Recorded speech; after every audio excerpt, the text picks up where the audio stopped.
अगदी झटपट बनेल आणि त्याच्यापासून पदार्थसुद्धा खूप छान बनतील असं उपवासाच्या भाजणीचं पीठ आता आपण बनवूत. त्यासाठी 1 वाटी भगर, 1 वाटी साबुदाणा आणि 1 वाटी राजगिरा हे सगळं छान असं लालसर भाजून घ्यायचं आणि मिक्सरमध्ये बारीक करायचं. बारीक झाली की चाळणीने चाळून घ्यायचं, म्हणजे जे काही जाड असेल ते बाजूला होईल. ते परत मिक्सरमधून काढता येतं. पण चाळणीने चाळलेला जो व्हिडिओ आहे तो माझा स्किप झाला. एका हवाबंद बाटलीमध्ये भरून ठेवायचं. अगदी भरपूर दिवस छान राहतं.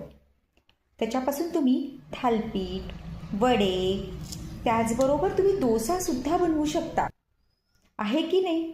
आणि मुख्य म्हणजे हे पीठ तुम्ही जर दुधामध्ये घातलं आणि त्याच्यामध्ये साखर घातली, तुमची खीर तयार झाली. किती बहुउपयोगी आहे की नाही हे पीठ? तर नक्की हे पीठ बनवा आणि तुमचे अनुभव मला शेअर करा.